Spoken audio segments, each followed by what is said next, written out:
I'm tired. Austin, whenever are you not tired?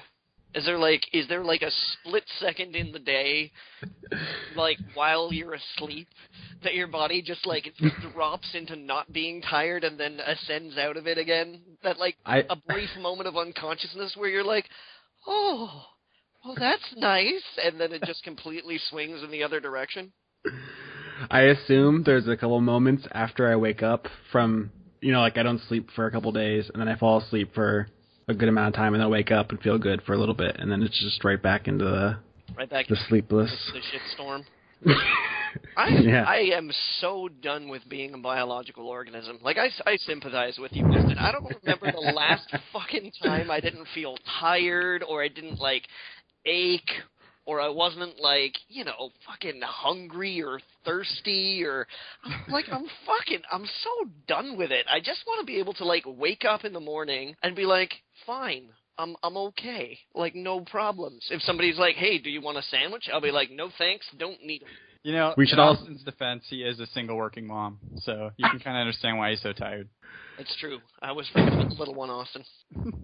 We should all just hurry up and ascend to a higher plane of existence and be like thought jellyfish. Yeah. Either that or, like, robot people. Robot jellyfish. Robot jellyfish. There we go. Ladies and gentlemen, the next stage of evolution. Of course, that would make for, I think, a really weird internet. It's true. What would that do to porn, do you think? Weird things, probably. It's my general experience that when people have the opportunity to do something, they have a tendency, there are some fringe elements out there that have a tendency to push the envelope as far as it will possibly go. And the things that people will be trying to come up with for robot jellyfish porn. It's a good thing humans don't have, like, any other, like, organs or tendrils or anything else that we could be using creatively. I feel like we have enough to work with that it's already pretty weird. For now. It's probably only going to get weirder. Adding, like, suction cups and beaks into the equation is just... That's asking for trouble. Yeah, stingers. You don't want none of that. God, my mind is in a dark place now. I know. What do you think the next stage of human evolution is, if you were to guess? We're probably going to get uglier. Because I feel that, because evolution is really nothing more than, like, traits that already exist within the species being accentuated by increased breeding, right? And we've managed to, especially as North Americans, we've managed to create a situation in which being, physically unfit or unwell or infirm or, any of a million reasons that would basically disallow you from breeding hundreds and hundreds of years ago is not really a detriment to your ability to, A, survive anymore, and therefore, B, reproduce. Johnny? Yeah.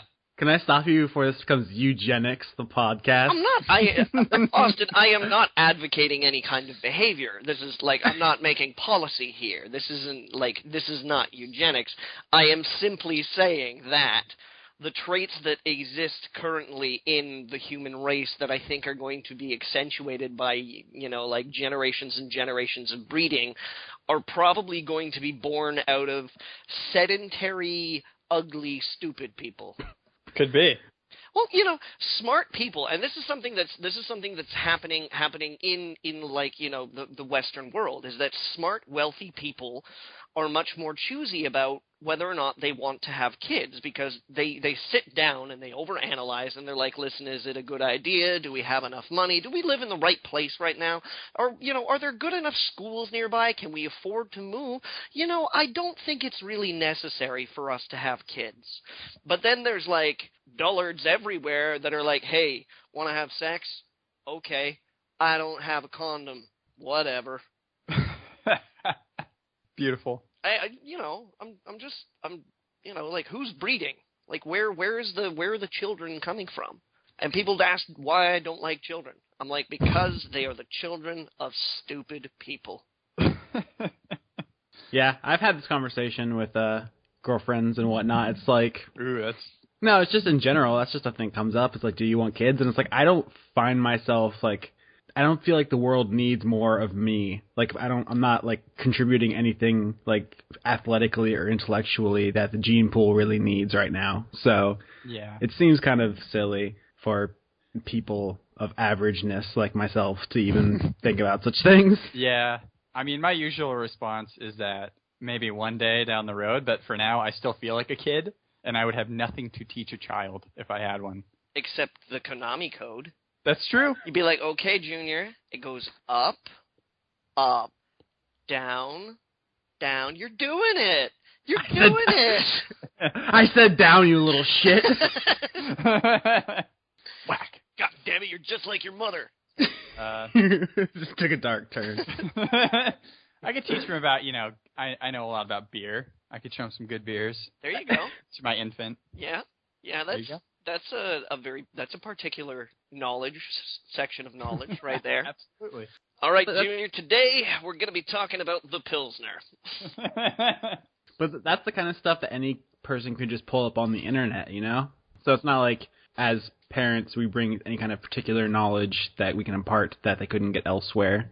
My feeling. Yeah, but I mean, you have to agree that there's something to having knowledge passed on in a personal way. I mean, soon we're all going to be squid bots. So what does it matter? Well, Google's great and all that, but it doesn't mean that the information that you retain the information. In fact, most evidence actually points towards just the opposite: is that human memories are actually our ability to retain information is actually worse than it ever has been because we don't need to remember anything. Everybody just pulls their phone out and is just like, "What was that guy in that thing? Oh yeah, Hitler." He was such a small part; it's easy to forget. I'm gonna cop to it. The last girlfriend I had, not the wonderful and amazing, super intelligent, good-looking lady that I'm seeing right now, but the last girlfriend I had prior to that, and I'm gonna verbatim. This is a question she asked me one day. Who were the bad guys in World War II again? Dude, my last girlfriend had never seen Star Wars. See, that's understandable. There's like Star Wars. There's a large. My current girlfriend hasn't seen Star Wars. There's a good reason for that, but there's a large chunk of the population that hasn't seen Star Wars. But I mean, not any good can come from that part of the population. I'm inclined to agree with you. However, the problem is whether or not they'd be capable of remembering. If you say to somebody blah blah blah Star Wars, and they're like, I've never seen Star Wars, they actually recognize that it's a thing that they haven't participated in. But there's nobody where you're like blah blah blah Star Wars, and they're like Star what? Hey guys. Yes. Who are the bad guys in Star Wars? Well, I mean, Ewoks, man, the Ewoks. If you want to go just body count, wouldn't that be the Rebels? Because they blew up the entire Death Star. Yeah, but we don't know how many people were on the Death Star. I mean, just the janitorial staff alone. I know. That's the worst end of it. Do you think the Death Star had a dust problem? No, it's in space. I know. Oh, no, wait. Why would there be a janitorial? They had a Roomba. So I guess that must be what those little things are. You know what I'm talking about, right? Those little, rectangle-y, prismy things that, scoot along the floor, and, Chewbacca yells at one at one point in time. He's like, "Roar!" And the thing's like, "Roar!" And then just, races down the corridor the other way. I think Imperial droid. I think that might have been the Roomba of the future, or in this case, the Roomba of the past in another galaxy. Whoa. Well, remember that Star Wars is historical fiction. Speaking of overrated science fiction, did you guys hear about the new Doctor? Star Wars is not science fiction, but yes, I heard about the new Doctor, Peter Capaldi. It was a little difficult to avoid that news. Yeah. Do we have feelings about that? I think Peter Capaldi is actually a very capable actor. I've seen him in a few things. I think he's good. It's I think an interesting change of pace for the Doctor. I want an old curmudgeonly man. I want a grump. I want the Doctor to be a grump. I have a confession. You've never seen any Doctor Who? I've seen very little, and it was episodes out of context. You know what? They're all episodes out of context. Fair enough. Where do I start? It really depends. Oh, Jesus. It's I want to read books. Which books would you recommend? It's not like there's 100 years of that. Well, that really depends. Do you want to start with printing press books, or do we want to go to verbal history? Cave painting. Yeah. Well, I mean, I'm probably, of the three of you, I'm probably most educated in Doctor Who. I've seen all the recent stuff. I've seen a lot of disjointed old Doctor Who. And are people raging? I saw a little of that, but it's hard to tell, like, because how representative social media is of the greater kind of pulse out there, because we tend to vocal minority or whatnot. But it actually wasn't as bad as I thought it would be. I thought people were going to be more upset because he's not very attractive. I saw some ladies. I saw some ladies getting really upset that the new Doctor wasn't hunky. Ladies, we are not pieces of meat for you to ogle in really abstract, whimsical, science fiction themed television dramas. Well, I am, but yes, most of us aren't. Barring Austin. I mean, yeah, here's the thing about, personally, as far as the new Doctor is concerned, I was hoping for like a sassy gay black lady. Yeah. I heard it said that Peter Capaldi is a good enough actor that he could play it as a sassy gay black lady. No, that's my thing, though. As soon as they revealed it was him, I was like, I want to be upset, but he's pretty fucking cool. Like, if they had to go, like, white straight guy, like, they could do worse. He's really funny and cool. Yeah, Peter Capaldi's all right. But I really do hope they make him a grump. Because one of the things that they've, like, the last two Doctors, or even three Doctors, if you want to go back to Eccleston, I suppose, is that they've all had this, like, weird childlike wonder of everything around the universe and the human race, and they're like, oh, it's amazing, oh, this, oh, yes, oh, and that's why, oh, it's incredible.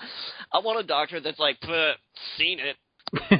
Yeah, I mean, the whimsy thing works as like a character trait for like one generation, but having it define the whole new era is a little tiresome. I quit like halfway through Matt Smith. I could not even take any more of that. Yeah. I want a grump. I want a Doctor that's a grump. I wanted Gilbert Gottfried, but oh my God! Ladies, start your engines. That'll be like that time. Did either of you guys see that YouTube bit about Gilbert Gottfried reading 50 Shades of Grey? Yeah, it's so good. Erotic is what that was. Hey, Johnny. Yeah? Kickstarter is open to Canada on September 9th. I know, but Indiegogo has been open to Canada for some time now. So they're a little late on that. I will say this, Dan, why didn't you tell me that Rayman Legends was coming to PC?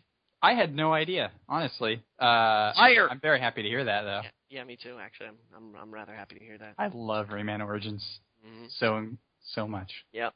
I think it's conceivably the best side-scrolling platformer of all time, almost. Well, I got a 2D platformer that just came out that I want to talk about. Yeah. Yeah, at some point during the podcast. We can do that. You bet we can do that. Yeah. It's got like really sexy. I'm looking forward to doing that. Oh yeah. Oh. The longer you go, the sexier it gets. Dan, I don't know if you were, briefed with the proper precautions. Are you lubricated for this? You don't want to get friction burn. I want you guys to go in dry. So got a daredevil on her hand. Yeah. All right, lie back and think of England, my friend.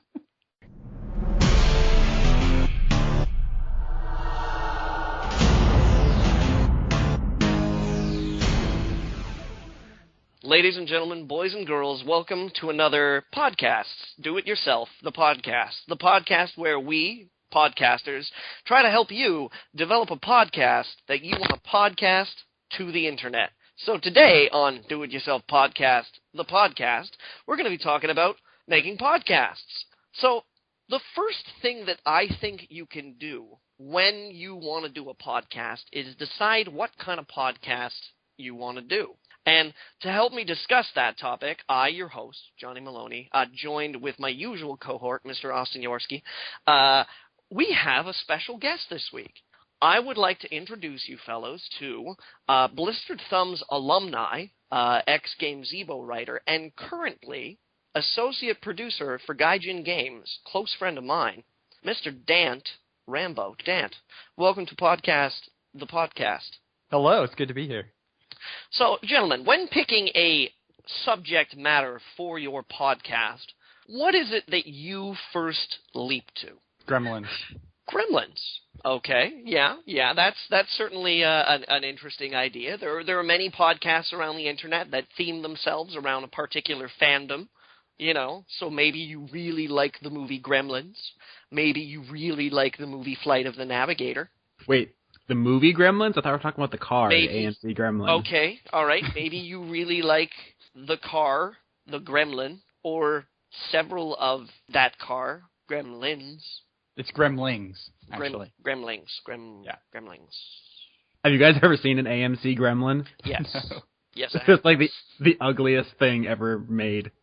Still, maybe somebody wants to make a podcast about it. Maybe. Just do yourself a favor when deciding the subject matter of your podcast. Don't choose podcasting.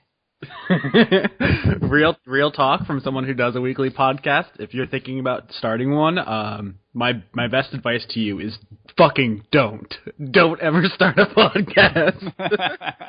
I really hope that's not a statement about me, Austin. No, it's a statement about my sleep schedule and sanity. Well, I'm finding it difficult to believe that a few hours a week for a podcast is the sole reason why you're incapable of sleep and or sanity. I might be willing to take personally some responsibility for your sanity, but I will not take responsibility for your sleep. Get your shit together, yours. I think he fell asleep. No, because that's when the bad things happen around here. Austin, I'm pretty sure he loads up on coffee and energy drinks and whatnot before he comes here because I think he's genuinely afraid of what would happen if he fell asleep at the wheel while I was here. I don't drink energy drinks or coffee or soda or alcohol. Like, literally all I drink is water. That's good for you. I'm as boring as, like, humanly possible, and I apologize for that. So you don't drink tea? Nope. Are you a Mormon? That would be easier, wouldn't it? It'd be easier to explain. It'd be like, no, I don't drink any of that. Why? Well, Mormon. Oh. If I could just commit to it. But no, it's just because I'm boring, I guess. Do you drink warm water? Do you drink tepid water? Is that it? It starts cold. If I don't finish it by the time it becomes warm, then I drink warm water, I guess. Mm-hmm. Well, I'll say this. I drank a fair amount of beer, and I am also boring, so don't blame the alcohol. That's what I'm saying, Austin. Speaking of boring old Dant, Johnny, do you want to explain a little bit more about who Dant is for people who weren't paying attention? All right, okay, let's discuss the lineage of Dant Rambo. Now, before Blistered Thumbs became a thing, Dant was writing for, it was Koku Gamer, wasn't it, Dant? Sure was. Wow, you got a great memory. I do have a great memory. I'm glad you noticed. Now I feel so pretty. Dant was writing for Koku Gamer, and when Blistered Thumbs was making the round and looking for staff to fill out its roster of writers, Dant was tapped, I believe originally as the chief retro editor. Yep. But this was before Blistered Thumbs really had any kind of construction mandate. Everybody had arbitrary titles that were handed to them. And when we finally settled into the day-to-day action, Dant was one of our regular reviewers and contributors and whatnot. And over the restructuring the site has seen in the past couple of years, Dant left us for... I'm trying it's on the tip of your tongue. Yeah, I'm trying to remember the circumstances under which you left, but I remember that you wound up going to Game Zebo for a little bit. I can fill in the gap if you want. You go right ahead. So basically what happened was, for a while I was writing for Blistered Thumbs and another site called Pocket Next that just crashed hilariously and horribly. Right. Next. I forgot about Pocket Next. So it just got to be too much of a load, and I was working 40-hour weeks and going to school, so I kind of just backed off from writing in general. And then I want to say like 3 months after all that, I started writing for Game Zebo and became their associate editor. They covered primarily like casual games and iOS games and stuff like that. So there you go. And then recently, in the past few months, you became an associate producer at Gaijin Games. Is that right? That is right. Now, Gaijin Games, for those who don't immediately leap to recognition, you may recognize Gaijin Games products most famously as being the Bit Trip series. I would say, I would feel inclined to say that would probably be their most famous. Oh, yeah, I would agree. Yeah? Bit Trip Runner specifically is, I would argue, the most well-known game of their catalog. Bit Trip Runner, Bit Trip Runner 2, Bit Trip Fate. I think that's the new one, isn't it? It sure is. Yeah. And Bit Trip Runner 2 with its Friends pack. Which has a disco dancing Raz from Psychonauts in it. How awesome is that? Really awesome. I'm sorry, I got a butt in here. Are we just going to ignore the fact that his last name is Rambo? Johnny's just so used to it by now. Is no one going to address that? I can't help it. It's a thing. I'm like, oh, it's Dan Rambo. I didn't believe it first. I thought it was like a screen name. Like, yeah, like a lot of people his internet handle. I'm going to tell you guys, I think a part of the reason I got hired at Gaijin Games is because of my name. Rambo? Who's that? you know Rambo. No. I'm your worst nightmare. Oh, you mean Rocky? Yeah. Rocky with guns.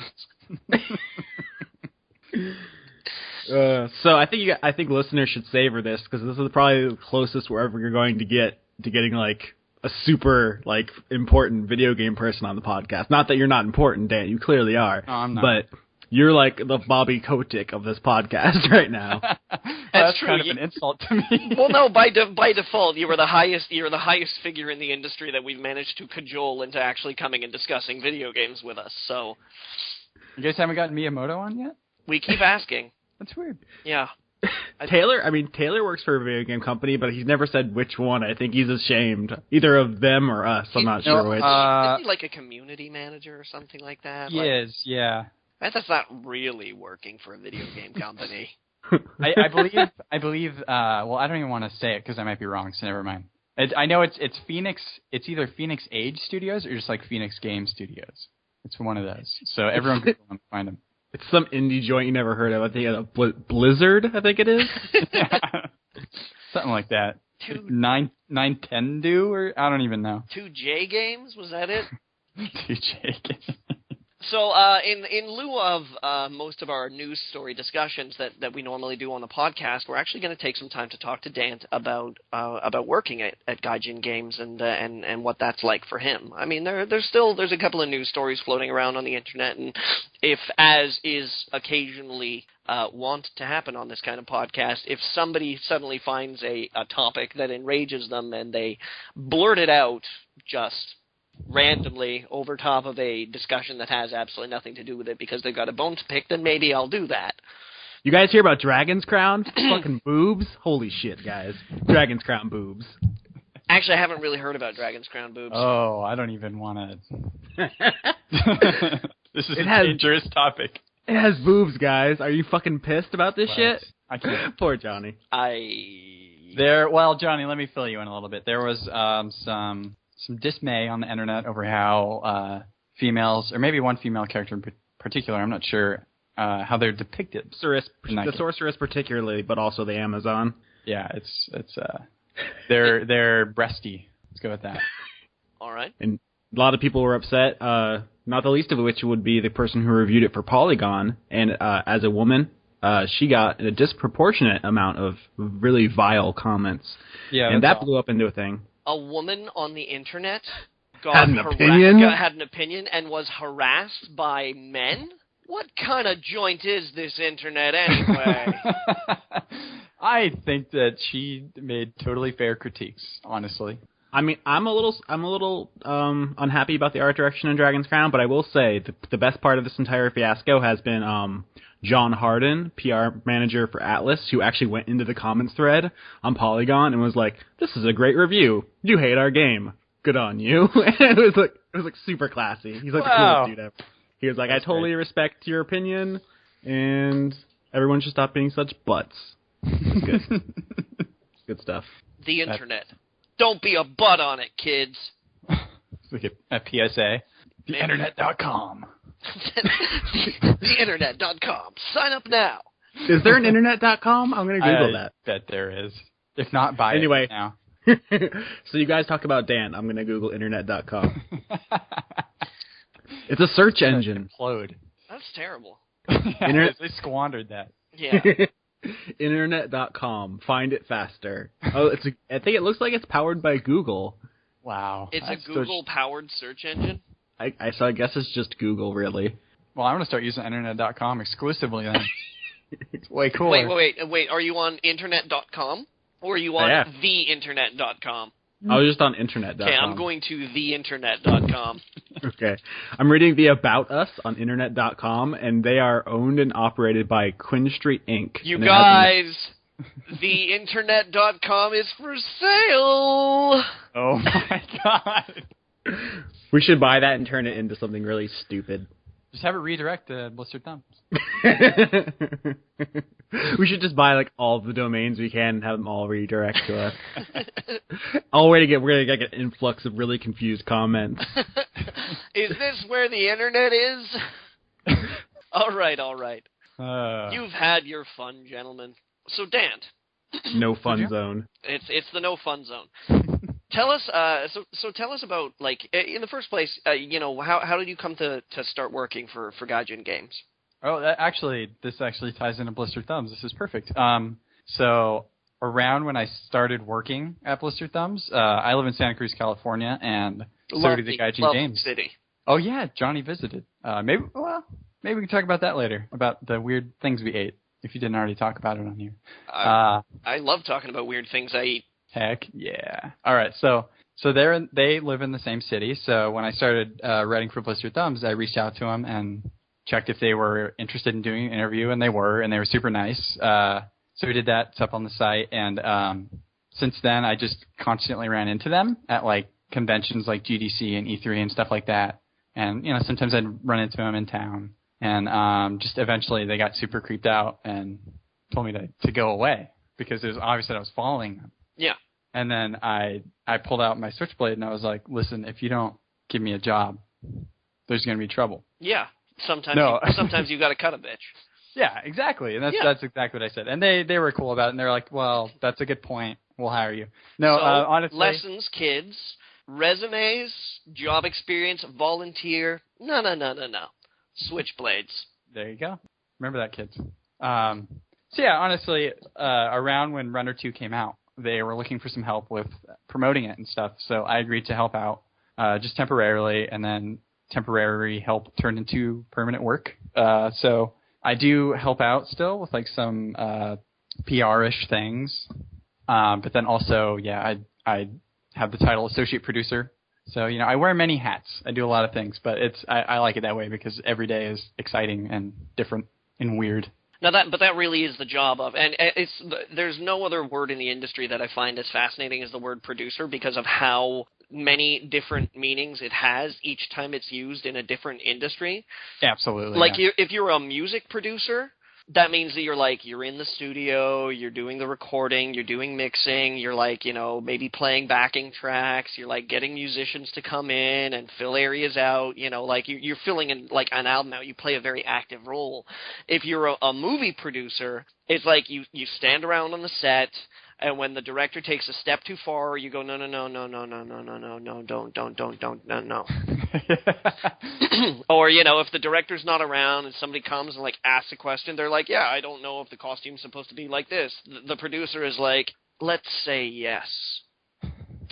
But, by and large, a producer in the movie industry is somebody who has, investment capital. There's a lot of money that they've put into getting this movie made. And then there's the executive producer, and then, in the games industry, it's like you're a producer, and that can mean one of, 1,000 things.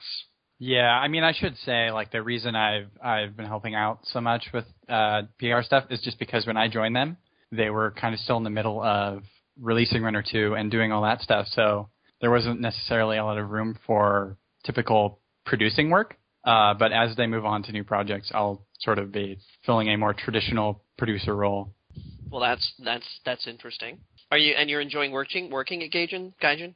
I sure am. Honestly, it's the best job I've ever had, and quite possibly the best job I will ever have. So yeah, honestly, it's a blast. Those dudes are awesome. All right, fantastic. Yeah. So, like, what is your day-to-day, Day-to-day, I would say, I mean, it varies quite a bit, but a lot of it is just responding to emails and dealing with. There's a lot of, I don't want to say paperwork, but a lot of work that goes into releasing games or DLC or stuff like that beyond just, creating the product. So I have clerical work. Yeah, you could say, but it's a lot of it is actually kind of fun. So you've got to send emails to, marketing. You've got to coordinate teams. You have to respond to annoying journalists who are always like, hey, we should get together again like we did back in January. That was really fun. Yeah, I mean, pretty much things of that nature. That reminds me, Dan, you were there when we went to E3, right? Yeah. Can you corroborate our reports that Taylor is super fucking handsome? Yeah. He's a handsome guy. I've met Taylor. No, for the listeners. Everybody knows he's handsome. There's photographic evidence all over the internet.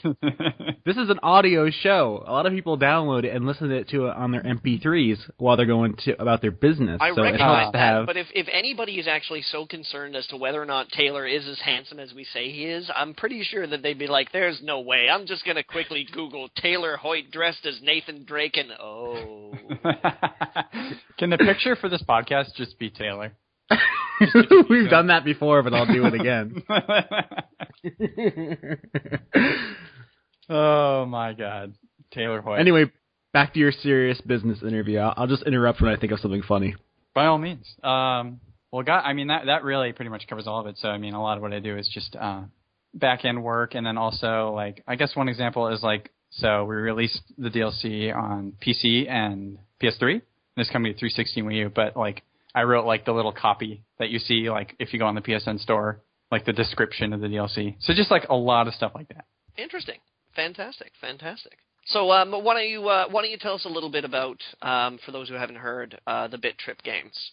So, yeah, the Bit Trip games, they were originally released on WiiWare, and Gaijin Games is one of the few developers who really released stuff on that platform. I mean, there were a few others, Square Enix released games and stuff like that. The only things of quality. I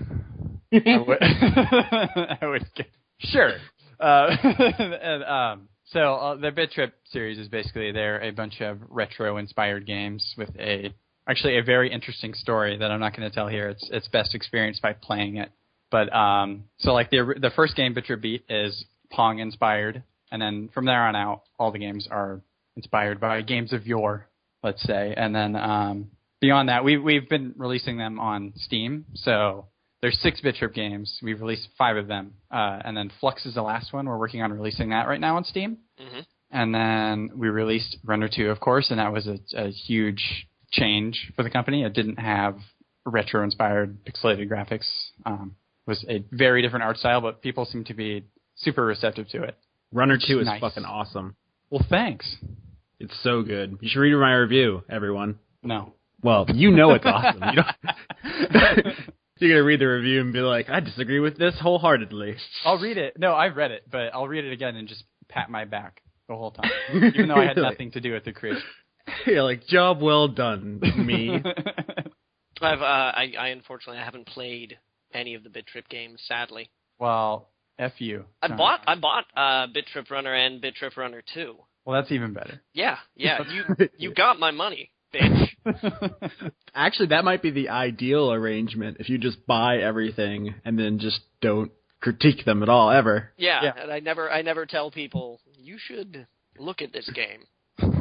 You can still say that. It doesn't have to be honest, though. You should find this game under the cushions in your couch. I would say a couple pretty awesome tidbits about Runner 2 without getting too shilly is that Charles Martinet, the voice of Mario, did the narration, and it's so fun watching people discover that. There are a lot of people who still don't know that and buy the game. Yeah, sounds like Mario. Didn't you meet him as well? I didn't. I wish. I'm trying somebody recently that I know met him. I'm trying to remember who it was. Probably Taylor at a Handsome Man's party. Taylor meets everybody. Yeah, I mean he's a mover and a shaker. That guy. He shakes and he moves. Sometimes at the same time, it's very impressive. It's kind of unnerving. It sort of freaks me out sometimes.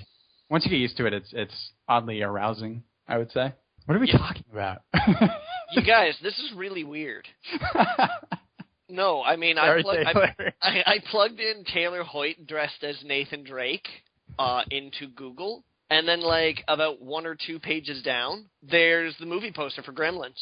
Like I'm not even kidding you. Wait, why? What is the? I don't know. Okay. I don't know. I'm looking up this now. Although I do think it's funny that the very first picture is of Taylor at E3 interviewing someone about Uncharted Golden Abyss. No, all the top results are all us. I'm okay with that. You know, it's actually pretty annoying. Like, I'm trying to look for an image for an article, and one I haven't used in relation to a series before, so I like Google it, and it's all already the ones I used because they're mine that are popping up. Yeah. And it's like, gotta steal from myself. I'm not seeing the Gremlins thing. How far down is it? It's like 2 pages. Does Google Images even use pages anymore? I feel like it's all one thing. No, I mean, yeah, like you click on the little scrolly bar thing a couple of times, and it should... How far down? Why were you going so far down? None of this is Taylor dressed as Nathan Drake anymore. I was just curious if, it was Taylor Hoyt dressed as Nathan Drake. And then I click the Images button, and then it's like, if I jump down once, twice, it's right there. Google Gremlins. Okay. It's in between a wallpaper pattern and a picture of a tombstone. I don't know why. Maybe it's that I'm using Google Canada. Might be Google Canada. I don't know. Wait, is there a difference? I'm not sure. There might be. Okay. But, it's not really something we have to worry about. There's the pictures of the guy from Twilight. Hello. Hey, Dan, welcome back. That was weird. Sorry about that. That's okay. I don't blame you. I do. I don't blame you. It's not What happened? It's not your fault. Well, that's good. It's not your fault. Is it my fault, though? No. No, it's not. Did everyone get booted, or I just get booted? Just you. Skype Cole didn't like you. To be honest, I didn't know you were gone. So what do you guys think about shaving? God. Never mind. No, that's a good question. I want to give that a good answer. I mean, I like having a beard, but it gets super itchy, so I'm forced to shave. That's how I feel. All right. Is that the official stance of Gaijin Games on shaving? I'm going to go with yes. All right. Yeah. So hopefully I don't get fired for that. I'll let you guys know. Okay. It is the official position now. If it wasn't before, they're forced. That's it. Their hand is tipped. I had an idea right before I got booted. Sure. You buy theinternet.com and you have it redirect to a picture of Taylor dressed as Nathan Drake. See, this, gentlemen, is why they're afraid of us. Because we have all the good ideas. So, what are you authorized to talk anything about what Gaijin Games has coming up? Unfortunately, I can't. Like, if you ask me, well, there's a couple things I can talk about. Like, we're working on bringing Renner 2 to Vita, hopefully sometime in the early fall. Wait. There's going to be games on the PS Vita? The future of the Vita is looking kind of amazing. At E3, there was just this whole indie area, and there was just so many games I wanted to play. And it's all these games that maybe I already own, like Limbo, Spelunky, and stuff like that. But Hotline Miami, dude, I played that whole game on the Vita. Yeah, I've said that before about the Vita. If it's going to be the niche console for indie games on the go, that's fine, I guess. But I kind of already own everything that's coming out for it. Yeah, I mean, it's good for me because I very rarely buy PC games. As you can tell by me getting booted from the call, my computer sucks. So I like sticking to consoles and handhelds, and it's nice to see all these games coming to a platform that I actually play games on. All right, so Runner 2's coming to the Vita? Sure is. Fantastic. Yeah, and then I mentioned the other thing before. We're working on releasing Flux on PC. That's incoming. And then there's a bunch of honestly really rad stuff that I can't talk about just yet, but when all that gets announced, maybe I can come on the podcast again. And I would love to have you back, unless you really, really screw up in the next half hour. It's possible. Well, thank you for that, Dan. Is there anything else that you'd like to say on the matter, on your role on Gaijin Games specifically, or do you want to shameless plug it right here? Hey, everybody, go buy the Bit Trip games. Yeah, there you go. Hey, everybody, go buy the Bit Trip games. They're on Steam. inexpensive, and they're fun, and they look great, and the music's phenomenal. Exactly. Well, hey, there you go. You did my job. So now I'm going to be fired tomorrow, and you're going to have a new job. So. But I don't live in Santa Cruz. Yet. Ah, I see what's going on here. Sounds like a sitcom a brewing. I would watch that sitcom. Even if you were in it? Yep. Let's get very meta. I watch it while I'm on it. Oh. Yeah. Deep. So is there any particular news floating about the video game industry right now that any of you guys want to talk about? Is there anything anyone wants to touch on? It's been a slow day. It was a slow weekend. I mean, there's some stuff I've been playing that I would be into talking about, but that's it. We are in the eye of the video game storm right now. Like, August is about to be a clusterfuck, but there's like a week where it's pretty calm. Yeah, I am kind of amazed at actually how fucking crazy August is actually looking. Like, I sat down and I opened up Steam the other day and I was like, what the fuck? August is usually so calm. I would say the big months for releases are like March, August, October, November. So it's nuts right now. I mean, coming up, just this month coming up, Divinity Dragon Commander's coming out. We've got the DuckTales Remastered. We've got Saints Row 4. We've got XCOM. I'm not sure when the BioShock Infinite DLC is coming, but that's coming out. Payday 2 is coming out. Isn't that piece of it already out? The BioShock Infinite DLC? Wasn't that like... The first one, but the interesting one that everybody's waiting for is coming out in a little while. I'm not sure when, there's... I have the release schedule here if you would like me to read it. Yeah, you go right ahead, because I know I'm just skimming the sides of this bucket of holy shit that's coming our way. We got Tales of Xillia coming up. Yep. We've got entire Xbox Summer of Arcade promotion, which is Brothers: A Tale of Two Sons, Charlie Murder, TMNT, and something else. I've lost it. It was right here. I don't care anymore. We also got, you said Payday 2, Gone Home is an indie game. DuckTales, you said that. Space Hulk. Yep. Disney Infinity, Hate Plus, Dive Kick, Saints Row, The Bureau, XCOM Declassified, Splinter Cell Blacklist. Oh, Flashback. That was the other Summer of Arcade. Wonderful 101, Lost Planet 3, Madden NFL 25, Killer is Dead, Hatsune Miku, that game with Inafune's niece. Yes. Remember that? Yeah. So, yeah, it's called Sweet Fuse. That's coming out. Pokemon Rumble U, War for the Overworld, and in the UK, Rayman Legends. We have to wait for a couple weeks. What the hell? What in God's name? You know what? And I gotta say this too. I got big ups to the guys over at 2K Marin for turning the Bureau around.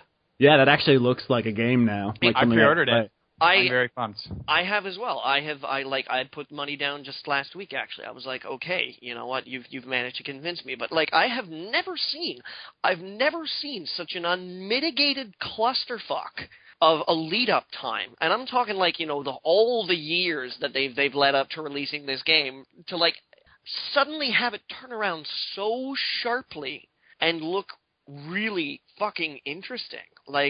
Holy that's fucking, there's voodoo in that, man. They must have cast some dark fucking magic to turn that game around, because it looked like a goddamn disaster not 8 months ago. It's also only $45 to pre-order on Steam, so it's not even like they're forcing the $60 price point, which is nice. Yeah. But I've heard, I'm trying to remember who it was. I think it was just an industry analyst who said that it's not going to make its budget back, not with the protracted development cycle, and the fact that, XCOM is a name, but it's not, it's not Grand Theft Auto, so they're probably not going to make their investment back on this one. Maybe if it turns into its own sub-series, eventually they'll see returns. Well, we're kind of living in an age now when I appear to be recognizing a trend that it's not necessarily about making your money back on the one game.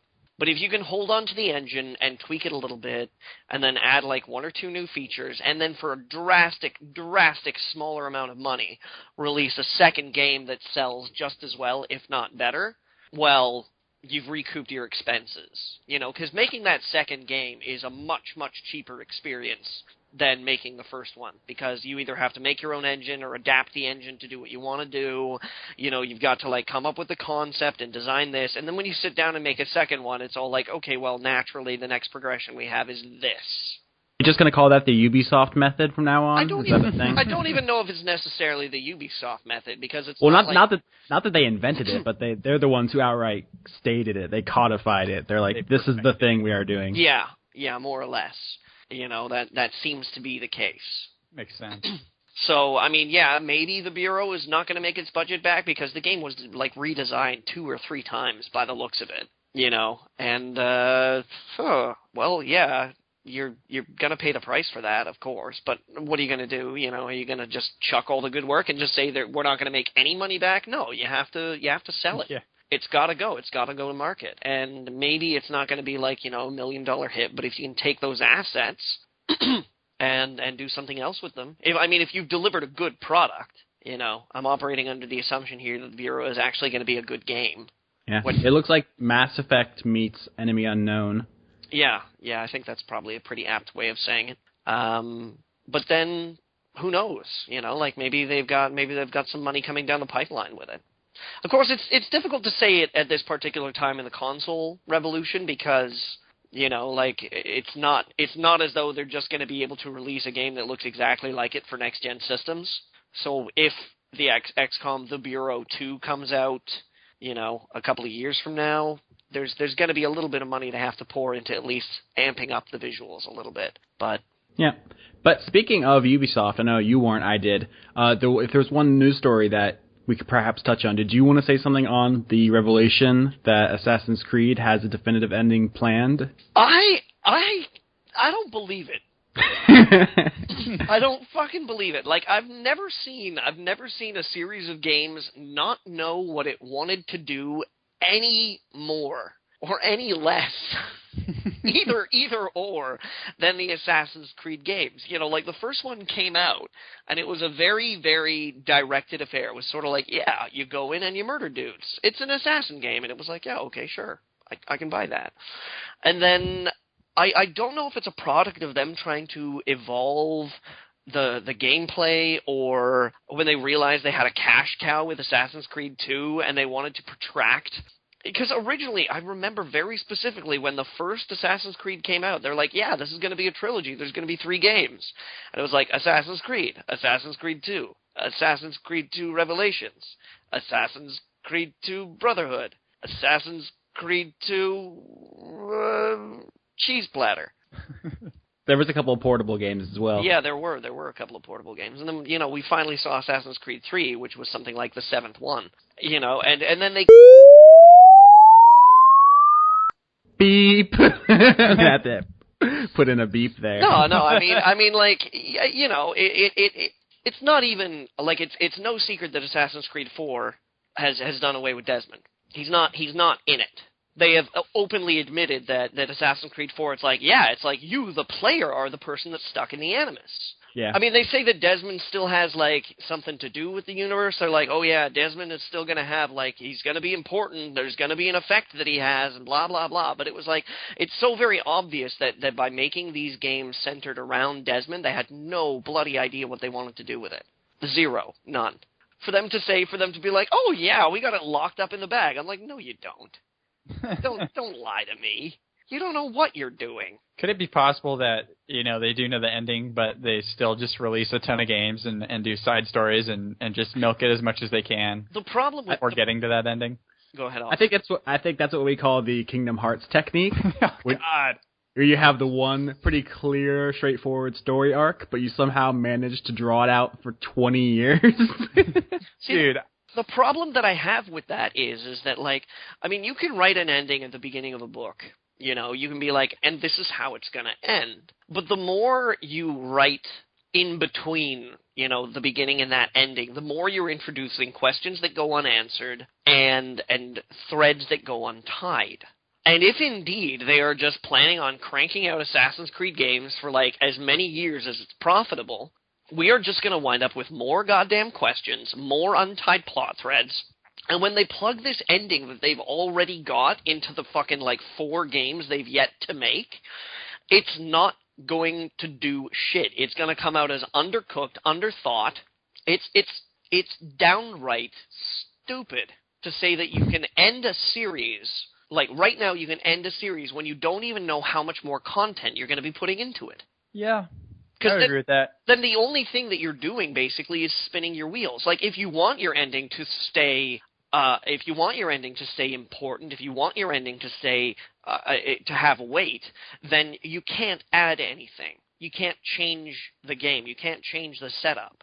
So they basically either just confess to us that the ending at the end of Assassin's Creed is going to be really disappointing because they wrote it fucking years before they're actually planning on implementing it, or all the rest of the games that we're going to get in the series aren't going to change anything, and we're not going to get any new information, and it's just going to be like they're going to be in a holding pattern until they decide that it's time for the games to end. You know what's funny is they probably made that announcement just to squash the perception that you just laid out. All it like does they probably is just reinforce it, though. That's the thing. They're just, like they're either saying, yeah, you can expect the same game every year now, or you can expect a really terribly disappointing ending. How would you spin that, Johnny, as PR? Would you just be like, I don't know, guys, we're all along for the ride. Let's just see where it takes us. Like, how do you say to an interviewer, we don't know where we're going? They should have just kept their mouths shut, or you be purposefully vague. You say, we have some very definitive plans about where we would like to see the Assassin's Creed universe end up. And then you're not saying like, oh yeah, we've got an ending, and you're not saying, oh yeah, we've got an ending, but we also want to make 5 more games. They don't have an ending. They've got an idea. Yeah, they probably have like a rough outline of conceptually how they want it to end. They've got a yellow Post-it note that they stole off of fucking, oh god, what's his name? They got, oh Christ, I can't believe I'm forgetting his name. The guy who jumped ship from Ubisoft? Oh yeah. And then went to work for... I can't pronounce it, so I'm not going to. Yeah, I know who you're talking about. And then he got reacquired, and then they dismissed him. So yeah, they were probably like going through his notes or something like that, and there was like would be neat if, and they were like, oh my god, that's what we've been missing. So there's this gross old Post-it note that he's like scribbled on that's got like a ring of like a coffee ring on it and like a bit of Pepsi and burger grease spilled on it, where they're like, yep, we got an ending, guys. I will say this, though. I mean, I think the Assassin's games are still fun, and as far as, like, Ubisoft goes, like, fucking Rayman is amazing. I got no problems with Ubisoft. None. With their products. But, I mean, from the way it seems like they treated, I'm going to say Patrice Desilets. Desilets. That's as close as I'm going to get. It seems like the people in charge are just sacks full of dicks. Oh, yeah. Yeah. Just hefty, like, Santa Claus satchels of phalluses. I have talked at great length about how I felt about their always online connection with their fucking like half-assed digital platform. God, I don't even. Oh, Play. Yeah, you play is the future, bitches. You play. I mean, it is you play so undercooked. I mean, say what you will about Electronic Arts, at least when they debuted Origin, it was like a complete idea. It was a bad idea, but it was complete. Origin. So, yeah, their products, yeah, I've got no problem with. And yeah, I'm with you, Austin. The Assassin's Creed games still manage to be fun. I still manage to enjoy them. I even think that Assassin's Creed 3 was the best one that I've played yet, honestly. But We'll see if they manage to keep up to that. And if they don't, well, fuck that. Watch Dogs is coming out next year. I'm in. I know. I pre-ordered that already. I'm very excited. Shall we move on about what people are playing? Yeah, I think this is the part where we ask Dant what he's been playing and then ignore. Yes. Tell us what you've been spending your leisure time on. Most recently, and the game I'm most excited about is I've been playing a ton of Cloudberry Kingdom. Speaking of Ubisoft, they published that was kickstarted, but then they got picked up, right? Yeah. It's kind of strange. I don't think that's so strange. I think we're probably gonna start seeing that more often. To tell you the truth. Yeah, I guess it makes sense because as a publisher, you can already tell there's interest in the game. So it's not like a huge financial risk to scoop up this tiny game and put it out there. Yeah. I mean, like we've had, I know Squeenix has talked about the benefits of kickstarting, that connectivity with your audience, that marketability there. And then there have been some stories like I remember when Obsidian launched their Project Eternity Kickstarter, they were like, yeah, we were thinking about doing it. And then this major publisher, we won't say who, said, oh, you should kickstart a game and then we'll publish it. And it's like, but won't we just be publishing it? They're like, nah, you get all the money because the fans love you, and then we retain the intellectual property rights and all of that, like nasty legal stuff, and then we publish your game. And it was like, how about we just do our own Kickstarter? Yeah, it's kind of well, I'm not going to get into that, but I mean, it kind of feels like that would be the point, arguably, to do a Kickstarter is to not go with the publisher, but it's different for different companies. Who knows? If somebody kickstarts a game successfully and you're still delivering all those copies and all the back rewards and everything back to you, but then a company just shows up at your door and it was like, yeah, we would like to sell your game for you. Yeah, so I mean, releasing a game is a lot of fucking work. To get help with that is, I'm sure, very appealing. Yeah, I would have absolutely no problems if somebody, like Cloudberry Kingdom, for example, just said, yeah, let's do it. I'm interested. Speaking of Cloudberry Kingdom, is it any good? Dude, it's so good. I love it so much. Okay. There's a few modes. There's like arcade mode and a few others. I've mostly just been toying with story mode, which is basically just a ton of bite-sized levels, like hundreds of bite-sized levels, and it's just a super hard 2D platformer, kind of in the same vein as Super Meat Boy, and you get the same level of satisfaction beating levels. Isn't it at least partly like procedurally generated, or is that not the story mode, like the other modes, or maybe all of that? I don't know. Yeah, there's another part of that game that is, and okay. I've seen videos from those modes, and it just looks nuts. I'm very excited to get to that. But yeah, the story mode is just like pre-made levels. I've been having a blast with them. I'm very excited to move on to the other modes as well. But it's just, if you like 2D platformers at all, and you like a good challenge, because it is stupid hard. I'm a fan. Yeah. I mean, I can go down the list. I can tell you guys the other stuff I've been playing lately. Yeah, I wanna hear it. You can try. I know. Can I remember it all? That's the question. Oh, well, I mean, I just recently finished The Witcher 2. I think Johnny's heard of that, maybe. The name rings a bell. I would hope. Tell me, Dan, what did you think of this The Witcher 2? What did I think? I thought it was, honestly, fantastic. I thought the writing in particular was really, really good. How could you, Johnny? I didn't do anything. Gremlins. It might very well be. So many gremlins. All of the gremlins. They're everywhere. Has a guest ever made it through the entire show without... I don't even know, man. Without being dropped or just running away scared? My God. Is your Skype cursed? No, okay. I'll tell you what's going on. I bought a very cheap laptop because my other one busted, and it's preloaded with Windows 8, and which I know already awful. And it's the Windows 8 version of Skype. And that's bad? It's so bad. I couldn't figure out how to send a file for like a half hour. I still don't know how. That's pretty bad. It's quite bad. In any case, you were telling us about The Witcher 2. Yes. Yeah. Okay. So I like a good shooter now and then, but I needed a break, and The Witcher 2 was honestly perfect. The writing is incredible. It avoids the fetch quest cliches. Like, the quests are actually super fun. A lot of loot, an insane amount of loot and crafting, which was actually kind of intimidating to me at first, but as I got used to it, I fell in love. It kind of opens the game up. Yeah, it really does. I'm sorry, I just got to say this. I love the fucking research system. Like, I love it. I love it that you get a quest and it's like, yeah, you got to go. There's a weird thing happening out there, and you go check it out, and you're like, oh, look at that thing. And then you like go back to town, and you can get like a book, and the book's all like, well, fucking these motherfuckers really hate spinach. And then you're like, aha, I will coat my sword in spinach. I know. So then you have to get some fucking spinach and like elastic band it to the sword, and then you show up, and they're like, oh no, greens that are high in iron. Or you can just run in there not knowing anything, and I guess if you're good enough, you can kind of like get by.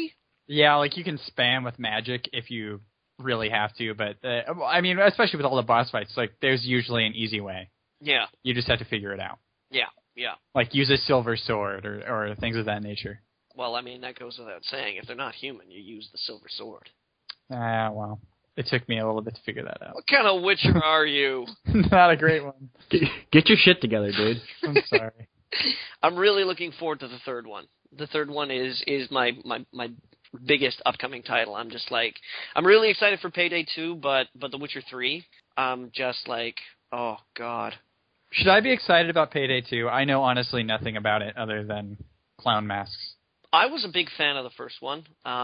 It got pretty creative with this whole, like, because one of the things that I think Payday fell under when it first released was that a lot of people were like, oh, it's like Left 4 Dead, except you're a criminal. But there's a whole lot more to it, because there are ways, basically, different ways that you can get jobs done. You know, and it takes a little bit of knowledge and just like getting teamed up with the right people and getting used to your equipment in order to properly get it done. You know, there are missions that are like, oh, you need to break into this guy's safe in a basement. He's got like counterfeiting plates down there, and you show up dressed as pool guys, and it's like you can just like fire guns off right away. And then just hold the thing down as a total heist and, like, tell people to get down on the floor and, like, zap strap them and things like that and just be like, yeah, okay, this is the way it's going to go. You stay there. But then, like, one of the neighbors sees, like, the guns come out and he calls the cops and the cops show up a couple minutes later. Or there's, like, you can waltz in there as the pool guys and the guy is like, oh, yeah, come on, it's down in the basement. And, you like, he walks you down to the basement and then you can, like, club him in the back of the head. And, like, you know, like, you can run heists almost completely, like, up to certain points without firing shots. And it was really obtuse in the first game. But in the second game, they're really going out of their way to make sure that you know that you can, like, plan the heist, where you get, like, blueprints to buildings and, like, okay, this is the way it's going to go, and you're picking classes. So, you know, this guy does this really well, this guy does this really well. Like, you can go in without any muscle, without, like, any super, like, nasty guns. You know, but it's like you press a button and the masks go on, and it's like, okay, fuck, this is a robbery. That actually sounds awesome. That sounds really fun. I really enjoyed the first one, and it looks like the second one is they're accentuating all the things that made the first game great. I would counsel anybody who took a look at the original Payday and was like, oh, you know, it just looks like Left 4 Dead, but with robberies, to take another look. And if not at the first one, then at least at the second one, because some of the YouTube videos you can get where they will, like, run the same heist twice and just do it different ways, where it's like the first one they, like, sneak in the back and they knock guys out and, you know, like, all that jazz. And then the second one, they just stick their masks on and they walk in the door and fire a couple of shotgun shells off and are like, everybody get down on the ground. And it just, like, the game reacts to the way that you decide to run the heist. It looks, I pre-ordered it just the other day. I got access to the beta, but I haven't had a chance to play it yet. So next week, we're going to be hearing about the Payday 2 beta from me. Stay tuned! This begs a very obvious question. Are you a bigger fan of the Payday games or the Payday candy bar? The games. Okay. The candy bar's a little nutty for me. Isn't that You're all a little it is? nutty for me. Pretty much. I mean, you know, like if I want nuts, I'm going to eat nuts. I'm not going to be like, I want a treat, but I feel bad, so I'm going to have chocolate-coated granola. I'm like, no, give me the caramel and the nougat and the ice cream, and I will take all of the bad stuff, please. So yeah, no, bigger fan of the game than the candy bar, I'm afraid, because it's not really a candy bar. It's nuts. Nuts. I don't know, Johnny. Sometimes you just feel like some nuts. Yeah, nothing wrong with that. Yeah, but then I'm just gonna fucking eat nuts, aren't I? Are you? Why would I need like a candy bar of nuts when I could just be like, I will just have some fucking chili lime almonds or honey roasted peanuts. You talk about those high class nuts. I do not discriminate against nuts of any type. Nuts. I love nuts. I love putting nuts in my mouth. That word has lost all meaning for me now. What else have you been playing, Dan? Oh, God. Well, I've been playing... I don't even know if you guys want to talk about this, but I've been playing a lot of Animal Crossing. I don't think we've really had anybody talk about Animal Crossing on the podcast yet, have we? Taylor came on. Taylor talked a little bit about it. That's right. But no, by all means, Dan. Well, guys, I mean, honestly, it's so hard to explain Animal Crossing in any sort of compelling way. That's the bummer. Like, it is a very good, addictive game with just all this hidden depth. But when you explain it, it's like, well, you're mayor of a town of animals, and you do tasks for them and plant fruit and catch beetles. But honestly, I've been having a blast with just like all the micromanaging of my home and just decorating it and decking it out. I have no idea why, but it's so absurdly fun to me. Yeah, Taylor came on a couple weeks ago, and he asked what the appeal of Animal Crossing is, because he saw everyone was talking about it. He didn't get it. It didn't make any sense to him. Yeah, you have to play it. Yeah, I tried to explain to him that the big selling point for Animal Crossing is that it's cute. Like, there's nothing wrong with that. It's just really cute and adorable and fun. It's very charming, and it's a happy game. Yeah.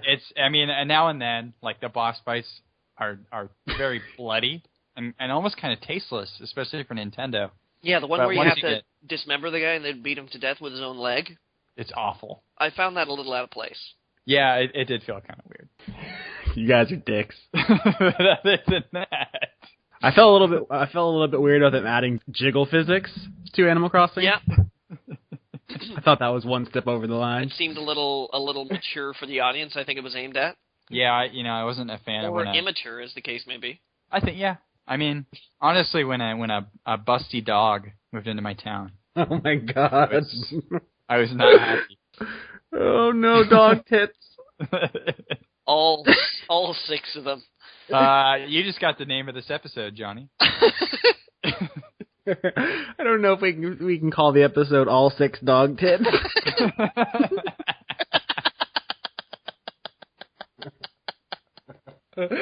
Oh, that's a lot of dog tits.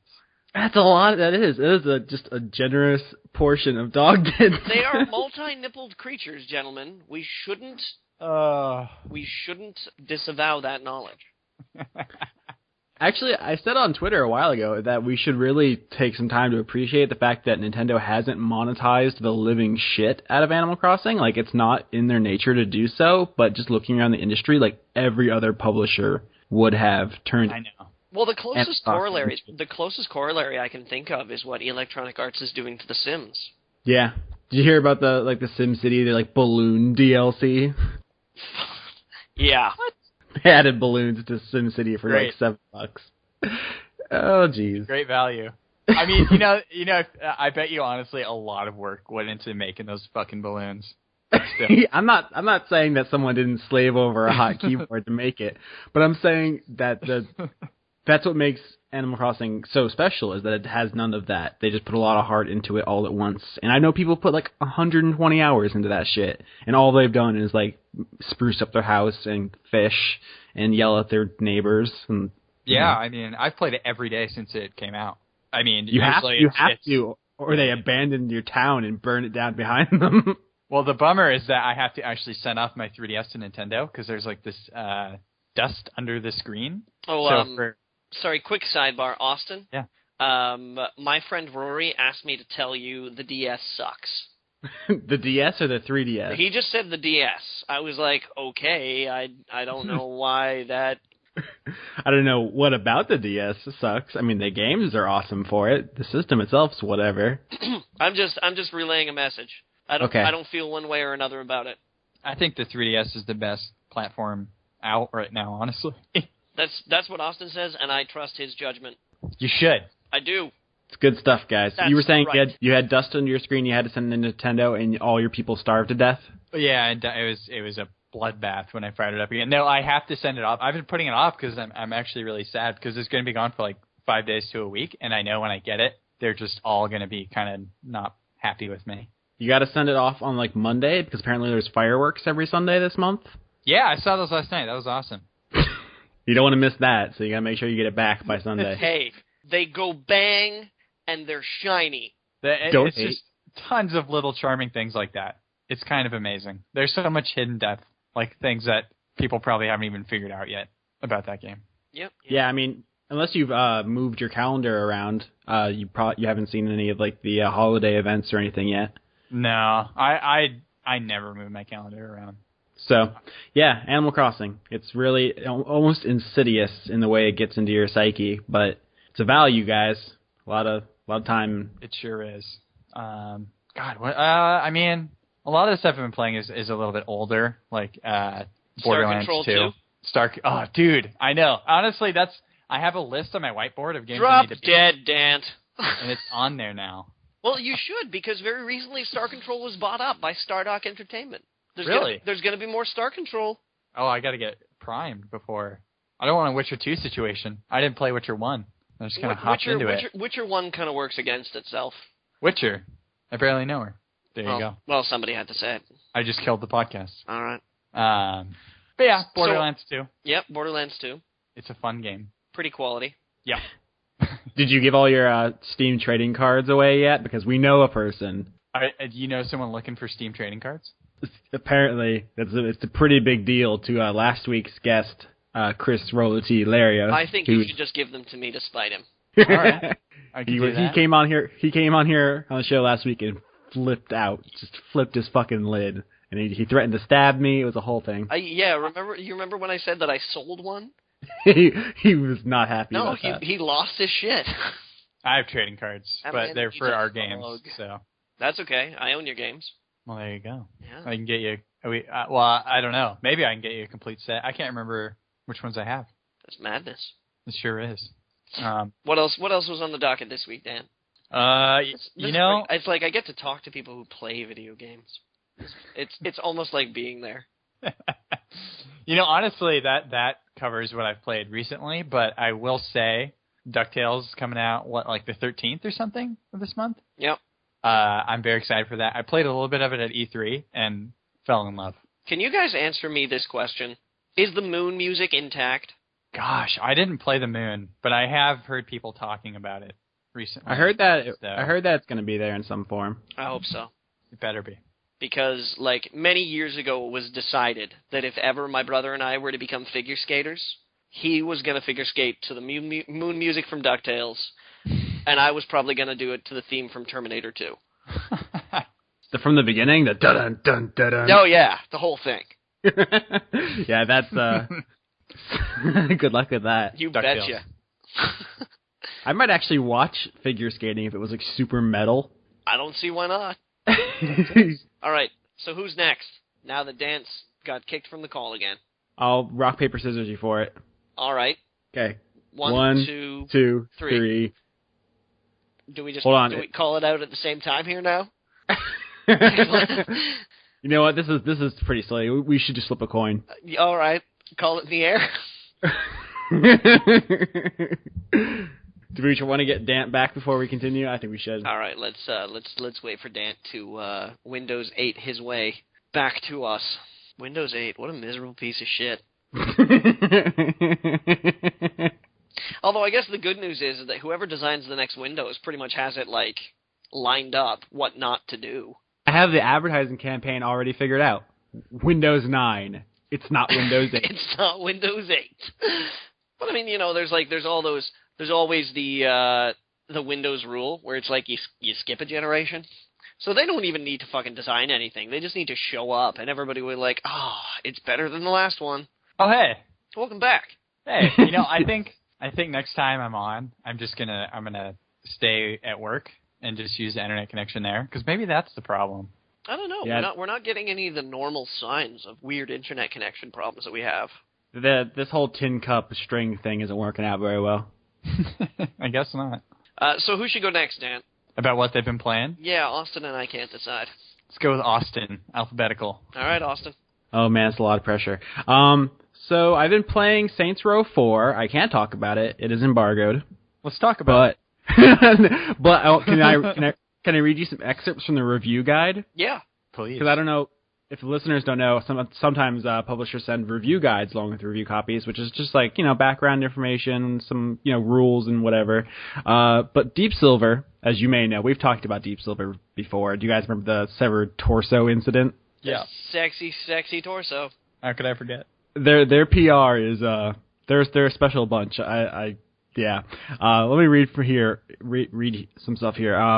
If you don't get the phrases donkey beer and Satan's ladder into your review, then you have 100% reviewed it wrong, and we will never speak to you again. That's one of the rules for reviewing the game. There's like a list of fun facts. Rum and Coke go really well with this game, and by Coke I mean Coca-Cola, not cocaine. But hey, man, I won't judge you either way. Here's another fun tips and tricks. Nut punches are viable alternatives to shooting people. I knew that. So, Yeah. and the review guide just ends with an ASCII middle finger. Just someone went to the trouble of just ending their review guide with like a giant middle finger. So that's what I'm dealing with here, guys. Mm-hmm. I think I should give you fantastic press releases as well. Yes. I seem to remember, yeah. Aubrey Norris is a legend in the field. I think Eli once did like a dramatic reading of one of her press releases. Oh, I think I remember that. You can probably find that on YouTube. I might link to it. Yeah. But yeah, that is the tone of that game. I don't think anyone's going to be surprised about Saints Row 4. Maybe in terms of like story continuity, I don't know who still cares about that. But as far as like the gameplay and the humor and everything, I think everyone's pretty much got it pegged. So I don't know how much I have to even add on that subject. So what can you talk about? What can I talk about? I can talk about Pikmin 2 All right. and Pikmin 3. All I've been right. playing those. Yeah, I remember. Pikmin 2, man, here's the thing about the Pikmin series, right? The first one was like a cute little like puzzle game. You had to figure out which Pikmin to use on which obstacles. You had a time limit. You had to get it all done in 30 days or you died. So it was like pretty intense. It was cute, but it was also like grisly and fucked up. Pikmin 2, like the selling point was no time limit. Take all the time you want, explore, go on adventures, and that's cool. I like that about it. The problem I had with it is that a lot of it is underground.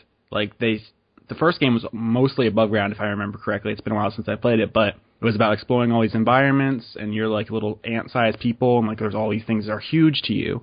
In Pikmin 2, it's like to find all the things you need to like win the game, you mostly just go into like burrows in the ground and fight people in, I guess, procedurally generated tunnels. Like that part of the game, not so happy about, but the infinite time limit and all the good stuff from the first game make Pikmin 2 fun. I just wasn't particularly fond of that aspect of it. So Pikmin 3, which I believe came out today. Did it come out today? Sunday. Yes. So yesterday, at the time of recording. I've been playing a little bit of it. I haven't got a lot of time. I had to finish Mario and Luigi's Dream Team, which my review for that is up. Read that. But now I'm getting back into Pikmin 3. And that game kind of is a combination of Pikmin 1 and 2. It has a time limit, but it's more generous. Like you can get ahead of the schedule pretty quickly. And so it's not quite as stressful, but you still feel like, you know, you got some urgency to your mission, which is another thing, because Pikmin 2 doesn't have a story. Pikmin 1 is like, you crash land on this planet, fix your ship, and get out of here before you die. Pikmin 2 is like, collect stuff because we say so. So there's not really any, like, urgency to that game whatsoever. 3 is like, everyone is starving to death, go to this planet, find food. Like, it's a story, and there's, like, characters and stuff. So Pikmin 3 is, like, the best parts of the first two games, and it doesn't so far have any of that tunnel stuff, so it's, like, the perfect distillation of everything that is Pikmin, and it's like everything I've ever wanted out of the series, and I've already pretty much loved Pikmin. That sounds pretty fantastic. Yeah, I'm excited. I have a copy sitting like right in front of me. I was thinking about cracking it open tonight. I think I will now. So like the two people who own Wii U's, like get on that shit. Yeah. Unfortunately, yeah, it's not going to hit too much commercial success, I fear. Although it's not going to be a deep audience. I'm worried. Eventually, I think once the install base catches up, everyone will grab a copy, but right off the bat, I'm not super confident in its success, which is unfortunate, I guess. Yeah, I mean, my guess is Nintendo probably has made some accurate projections about how it's going to sell. I think they probably know it's not going to be amazing for now. I think Pikmin 3 was supposed to come out much earlier. I think it might have been like a launch window originally. Yeah, it was a Wii game. And then they shifted it over to Wii U, and it just got pushed back a couple times. Yeah. It's unfortunate, because I think it would have helped push the Wii U in the early days, because the gamepad stuff, it's not like gimmicky. It's like, here's a map. Here, poke this to see how many red Pikmin you have. Like, it's really intuitive and helpful, and it doesn't, like, interfere with the experience all that much. So I think it's a good demonstration of, like, how the Wii U gamepad is, like, helpful, which I like. If you played, like, Pikmin 2, which you had to... which I guess the first two games were GameCube, although they did make like Wii-compatible versions of Pikmin 2. Mm-hmm. So the system has never been consistent with control schemes, which is weird because it's such an intricate thing for Nintendo to basically RTS all these little plant guys. So it's not as precise as pointing the Wii controller where you want them to go, but I feel like it's comfortable and I like it. I mean, do you have any, like, how did you feel about Pikmin 2's control scheme, Dan? I mean, it's been a while since I've played it, but I remember having really no complaints as far as control scheme goes. I remember just being so charmed by that game and having so much fun. Like, I also enjoyed the first game, but I was not crazy about the 30-day window. Yeah, the time limit that's like usually the killing blow for a lot of people getting into the first game. So the second game is more accessible, but once again, certain things about it kind of upset me. The third one, I feel, it's accessible enough for newcomers, but still, engaging enough for people who are better at it. So I hope good it does stuff. well. I mean, my worry is that, like, with the Wii, Nintendo released these awesome first-party games and showed third-party developers how it's done, but third-party developers didn't care too much because their games weren't selling on the platform. I really hope that doesn't happen with the Wii U. I want the Wii U to do well. I think it's a really neat system.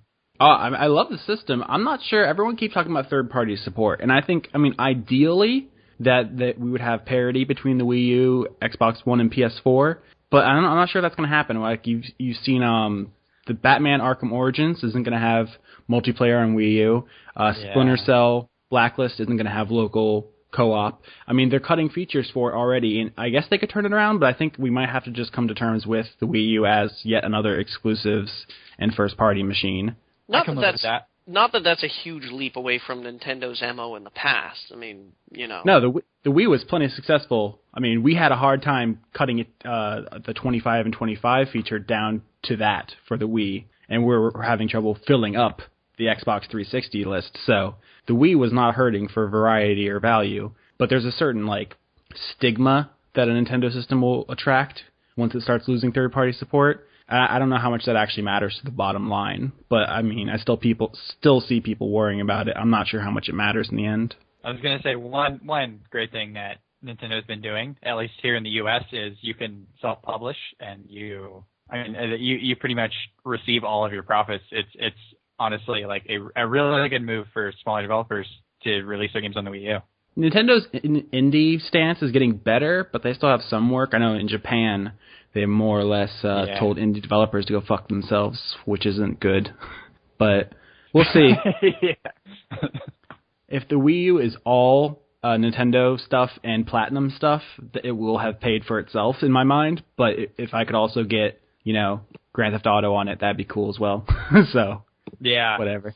I mean, Super Mario 3D World, I played that at E3, and it looked so good.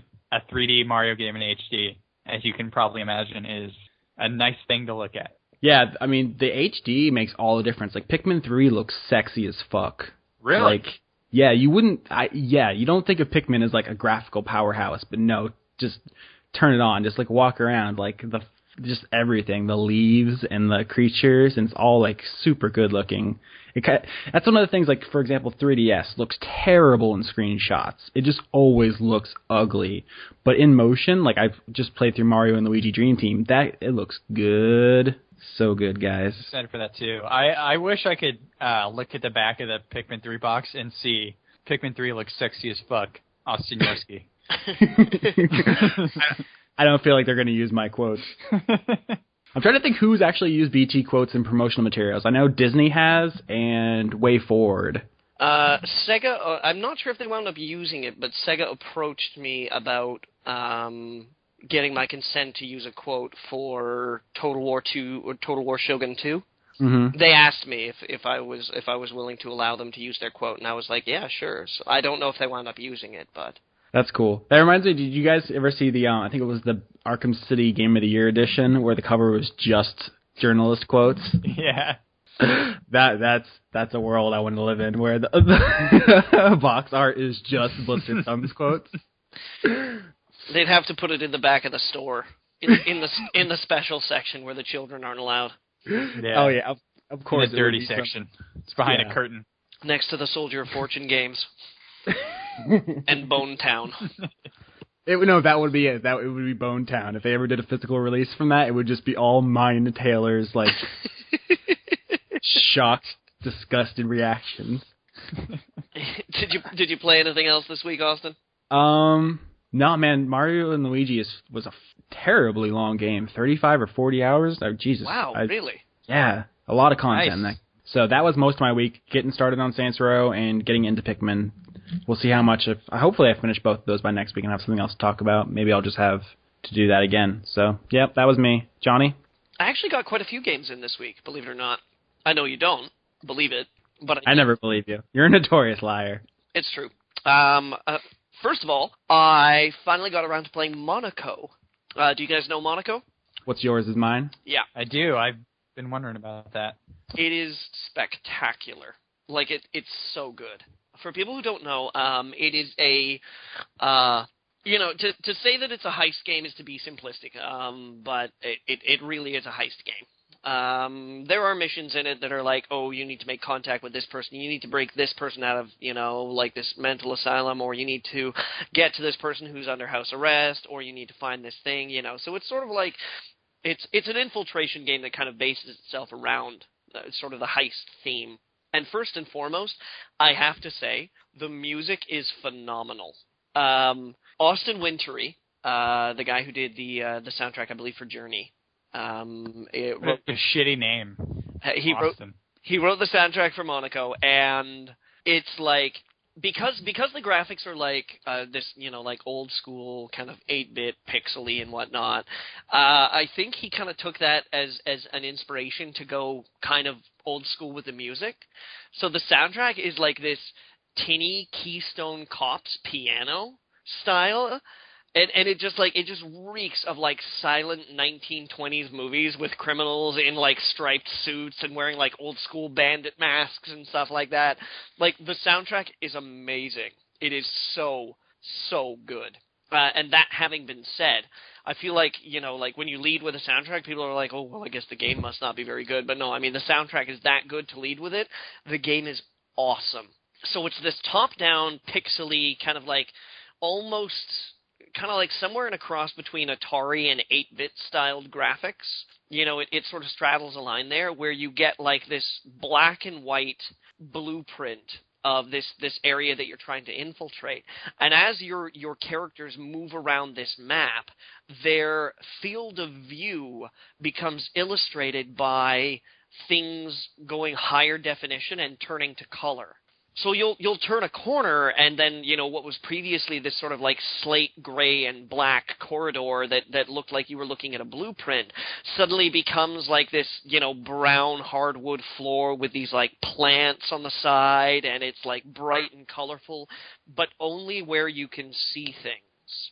And so the game is like, it's simultaneously colorful and not colorful, which I think brings a real accent to the color. And it's so much fun. You get all these like different characters that you can play as that each have sort of like special abilities. Like there's the gentleman who, when you move to a walk speed, he disguises himself. So people don't recognize him when he's moving at a slower speed. And then there's the lockpick who can like open doors and open safes and things like that much quicker. And then there's the pickpocket who has a monkey that goes around the map and picks up these little loot coins. There's there's the hacker who can access outlets to introduce viruses into the system. So like, you'll have like, there'll be motion detectors or laser sensors or doors that have alarms connected to them. And these viruses will like follow you around and disable things on the map. So you can like open this door and not have an alarm go off. It's really charming. Like, it's so much fun. The only real problem that I have with it is that it is like nigh impossible to play. It comes to a certain point where it's almost impossible to play without a full 4-person co-op team. Like, this game is engineered from the ground up to be multiplayer. And as a result, if you don't have that team together, or maybe you're not familiar with this particular map, it's really easy to fail. My buddy Julian and I were playing it, and we just got to this one map where we just couldn't, because it was just the two of us, we just couldn't do it. It just became so goddamn difficult. And aside from that, though, it honestly is, like, it's fantastic. So much fun. So that gets a seal of approval, thumbs up. I finished Call of Juarez Gunslinger. Again, like, criminally underrated. Like, so few people are playing this game from what I can tell. Like, there's one other person on my Steam friends list that has been playing Gunslinger, and he's a reviewer. And that's the only reason. That's the only reason why he's played it. Nobody else. None of my other friends know that this game is as good as it is.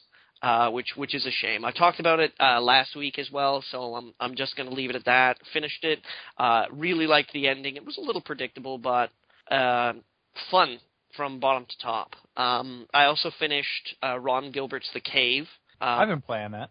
I picked it up like a long time ago and started playing through it, and I can't remember why I stopped, but the other day I was like, oh god, like I gotta go back and play The Cave again. I mean, I've only finished it with 3 characters now of the 7 that you can play as, but still delightful, still funny, still had me laughing a couple of times out loud, so it I really liked it. And then I also played Crusader Kings 2 this week. I got some multiplayer in with my buddy Jordan. It's still fucking insane. Like, I know that we talked about it like months ago on the podcast, Crusader Kings 2, like last year, probably even. Just how fucking nuts this game is. Where you're just, hanging along, minding your own business, when suddenly it's like your brother assassinates your child, and then like mounts a revolution to try and like take the throne, where suddenly all your best friends are like, yeah, we don't like you anymore. And you're like, is it because I didn't go on the crusade? It's just like it's so fucking complex and insane. And I picked up some of the DLC too on the Steam sale. Like the I think it's called the Old Gods pack, and they've completely revolutionized the way that the tech tree works in the game, and there are like marauding Vikings now, and they're fucking insane. Today I also got a chance to play some Dungeons of Dreadmore. And some Hotline Miami, again, Dungeons of Dreadmore from a Vancouver studio, Gaslamp Games. I've talked about it on the podcast. In Hotline Miami, I feel like no need to discuss it all, but Dungeons of Dreadmore, very funny, top-down, kind of turn-based dungeon crawler where it's like, you get one move and then monsters get one move and so on, except they all happen at the same time. Tremendously funny, like one of the funniest games. There's no other game I can think of where in order to regain health, you have to eat a dire sandwich. But the game that I actually want to talk about, very specifically, is I got a chance to start playing Remember Me this week. I've played nearly... Which one is that? I forgot about that one. Which one? Very funny, Austin. Oh. Just fucking shot me down. But yeah, I got about 3 hours of play in Remember Me, and what a mixed bag. Oh man, the world is really interesting. I wish we got to see what it was about. Yeah. Like the art design and all the secondary text that you get in the game, like the memory things that you pick up that tell you about the history, the European Civil War and the start of Memorize, and the you're like, oh man, they should make a game out of that. Yeah, almost. Like it's so weird that like all of the most interesting stuff that's happened in Remember Me is done with. Like it's come and gone. Yeah. It's mostly punching zombies. Yeah. Really?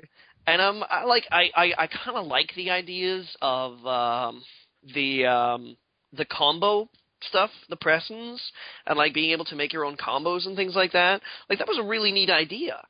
It needs tweaking. Like it would be much, I think, more interesting if you had to lock in combos and just be like, yeah, so once you make this combo, that's it. And I would really like it if the game were a little bit more open in terms of the way it allowed you to accrue combat experience. Yeah. Because as it stands right now, it's just like it just doles out new abilities to you when it sees fit.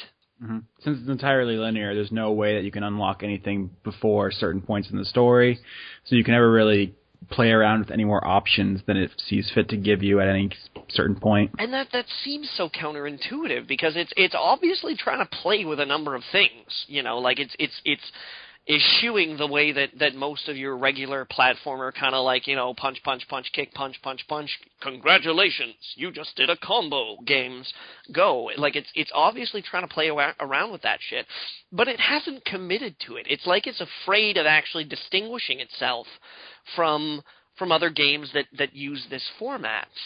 And that bothers me.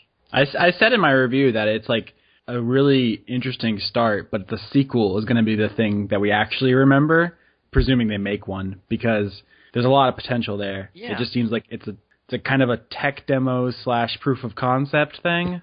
Yeah, that almost seems right. Like there's something about it that I find inherently interesting and yet clumsy. And that's one of the things about it too, is that it feels clumsy, not just in its ability to address these higher concepts. Like, I know that there's a lot of people that have gone after the game for being pretentious, which a little bit. I can see how somebody would feel that way about it. Because it obviously, I'm only about 3 hours in or so, it obviously is trying to address higher concepts than it's actually capable of tackling. It will set a tone for a level or a mission or something like that, with these, it uses a number of quotations to pretext, its missions. And then, all of a sudden, you find yourself in a virtual reality wrestling match with a guy who's got a mouth half full of gold teeth. And you're like, I'm not sure this was what Albert Camus was talking about. Actually, I would have preferred either they cut some of that goofy stuff out or went more in with that, almost Kojima-esque. Yeah, or Dead Rising kind of style, just over the top weird. It was pretty close to finding a balance between the more serious and the more silly elements. But I think pretentious is a word. I'm really careful about putting it on anything as a label, but It has pretenses to certain profundity that it does not deliver on. Absolutely. So I feel like it's not an inaccurate thing to say about the game, but it's not the thing that I hold against it above all else. It's my problem is that it doesn't really explore its most interesting concepts. Not the least of which is the memory remixing ghost trick thing. I don't know if you've interesting. You've only seen one at this point. I've only seen one. I've seen the first one that they throw at you with the with the bounty hunter. The bounty hunter, and the husband in the hospital.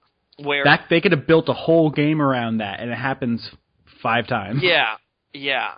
For those not familiar with the concept, there are moments in Remember Me where you hack into somebody's memory and basically switch things around to make them believe that things happened a different way than they actually happened. And it's almost like video editing. It's like this really weird creative video editing where you can rewind and fast forward the memory and stuff like that and change small details. So you can rewind and change it so that a table is slightly closer, or that they pick up, something else instead of what they actually picked up, or a strap is undone or something like that. And it basically changes the way that the memory plays out. And I'm really curious, and feel free to not answer me, Austin. I'm real curious if the people that you wind up memory remixing during the course of the game, if that actually winds up affecting them. I said as much in my review. It doesn't deliver on that. That would have been so friggin' interesting, though. This isn't really spoilers. The first person you memory remix sets up for a confrontation that doesn't happen. Yeah. It's like you've just done some stuff with some weighty moral implications, with some plot ramifications, presumably, and they just never bring it up again. I was that. That's what I was worried about, because I remember you talking about how it doesn't really hit some of the most important things that it could address. And I was like, there's even there's a monologue in the game where she's like, "Wow, no wonder they're afraid of me." I can fuck around with people's identities. I can make you love me. I can make you hate me. I can make you worship me for reasons that don't ever actually exist. Yeah. And I'm like, okay, what happens when these memories clash with the way your actual day-to-day life works? Yeah, every like mission is prefaced with like a monologue where she's like, ruminating on the nature of memory and existence, and then none of that is ever followed up on. It's just like and it's really so deep sad. questions. It's so sad that that's the only way that they can get that across. Yeah. Because the best way to have these moments, to ask these questions, is to actually confront people with situations where they have to make decisions themselves. Like, it's one of the things that I love about The Witcher 2, and I think Dan will side with me on this one here, is that The Witcher 2 doesn't ask like amazing questions about like racism and loyalty and freedom and oppression by asking you, hey, how do you feel about oppression? It thrusts you into a situation where you are forced to make a decision, and it's like it's only after that you make that decision you suddenly realize to yourself, oh, I might be a bad person. It's the ludonarrative equivalent of show, don't tell. Exactly. Like having somebody sit in a room and espouse a giant monologue about how the nature of identity and the nature of memory and history and past are all horribly intertwined. Like, it doesn't matter how good that fucking monologue is. It doesn't matter how good the voice acting is. And I gotta tell you, the voice acting in Remember Me is not great. It's not good. There are people who deliver lines with conviction, but those lines are unsalvageable to begin with. Yeah, I think that's rather fair to say. But the point remains, though. It doesn't matter how good or how bad that monologue is. The fact of the matter is that is the worst way that you can conceivably tell a story to an audience. The worst way. Yeah. It needs a second installment to really deliver. And I feel like it needs a little bit more Kojima on it.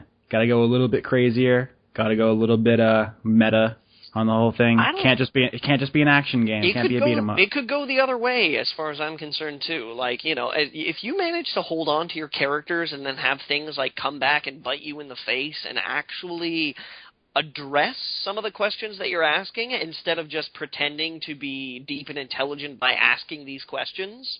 It could fill a space in gaming that doesn't really exist right now. Yeah, it sounds like we just like ragged on that game for like half an hour, but the music's good, the concept's good, the setting's good. The art design's phenomenal. The art design's good. The memory remix segments are good but underused. The combo system has potential. Like there's all the elements are in place. I'm enjoying the game. I don't want to be like, and this is the thing is that it's like, invariably you wind up being harder on the things that you love. Yeah, we're nitpicking because it shows so much promise. That's why. Yeah, pretty much. But it just like I guess that's what bothers me the most about it, is that I feel like it could be so much more.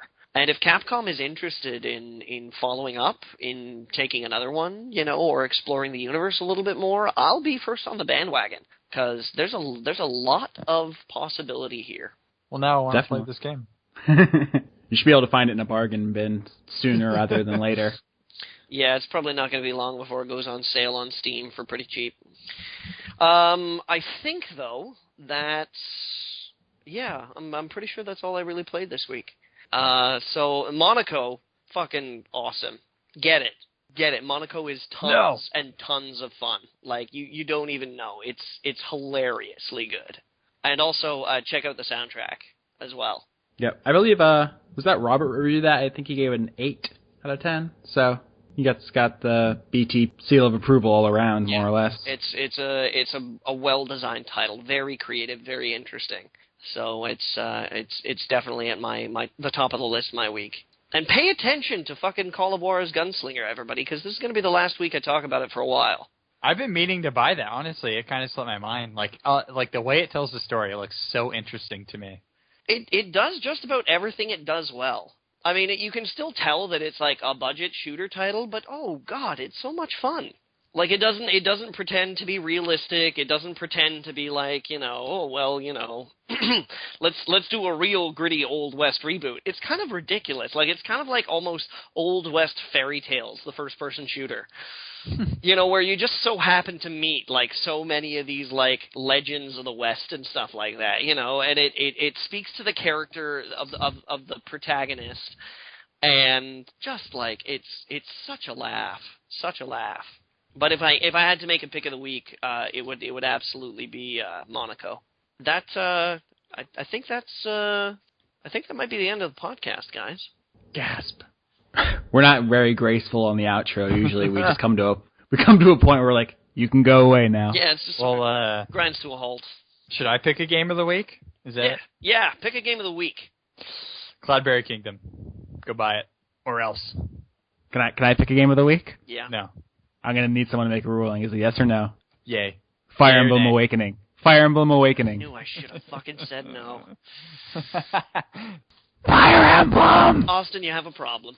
I haven't even played it in like weeks. And I've gone at least a day without thinking about it. At least a day. Since yesterday, I published a list of things I want to see localized, and I talked about Fire Emblem 6, so that counts. Yeah. And then in the comments, we talked about which Fire Emblem character we want to see in the new Smash Brothers. So, spoilers, all of them. That'd be a big roster. Every Fire Emblem game has like 60 named characters, and there are 13 Fire Emblem games. So we're going to go ahead and do the math there and say that's not going to work out well. 780 characters. Come to Smash Bros. Get ready. No wonder they cut out the cutscenes. God, that's so lame. We need to have a whole entire segment on that someday about YouTube and the way it's affected game development. I'm not sure I follow. Yes. Because you didn't hear about this, Johnny, the guys in charge of Super Smash Bros. Said there's not going to be a story mode, there's not going to be cutscenes in Super Smash Bros. 4 because everyone uploaded the cutscenes from 3 onto YouTube. And since everyone can just watch them, and they're going to do that for every game, there's no point in even doing cutscenes because people are just going to watch them on YouTube. That is like the most backwards logic I've ever heard in my entire life. It's like, yeah, we shouldn't really bother telling a story because people don't actually watch this story. Instead, they go onto the internet and watch the story. So... I mean, Smash Bros. 3 only sold like 20 million copies, right? So no one experienced the story as it was intended, obviously. Obviously not. Yeah. No. I mean, I can tell right now that that's an unmitigated disaster of a sales figure. It wasn't like people who enjoyed it wanted to see it again because it was so good, and then went to YouTube to do that. Like that's so fucking ass backwards. And did you hear, you remember, because Nintendo was trying to, claim revenue from all those Let's Plays, did you hear what Devolver Digital did today? Oh, yes. Yeah. I saw that. That's a wonderful website is what that is. Fucking brilliant. Some companies know what's up, and they embrace the future and the internet and social media, and they reap the profit. Other ones are stuck in their ways, and they miss out, and they piss people off, and it's unfortunate all around. Yep. You don't fight new technology. Embrace it as much as you can. Try to figure out how to make it work for you, guys.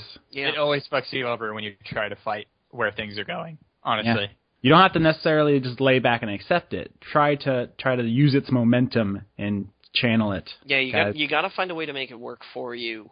Like a electrical dam. Yeah.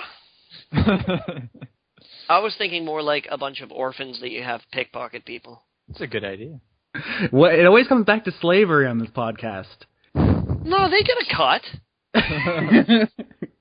Are they willingly part of your pickpocket brigade, or have you conscripted these young street urchins? They don't have to join my gang if they don't want me to brand them as a traitor.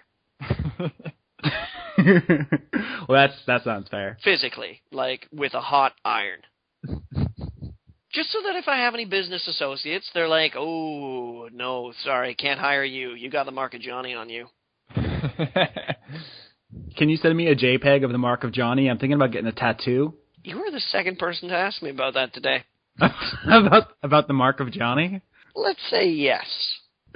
No, wait, what? I feel like I missed half this conversation. No, you're the second person to ask me about a tattoo today. And now I feel like I should probably make a mark of Johnny. Where was the other person thinking of getting that tattoo? He didn't tell me where. Okay, because I was thinking, it depends on what the mark of Johnny is. If it's your face, I want it somewhere where everyone can see it. But if it's some kind of, esoteric sigil, I want to keep it, secret. Maybe somewhere in the bathing suit area, perhaps. So that when you get to, the private club, you can be mark of Johnny, and they're like, all right, go in. Yeah, there's no really way to transition from that. That's just one of those things you just kind of leave out there for everyone to simmer in. All right, so it was good talking to you guys, but I am going to go to bed now. Switchblade.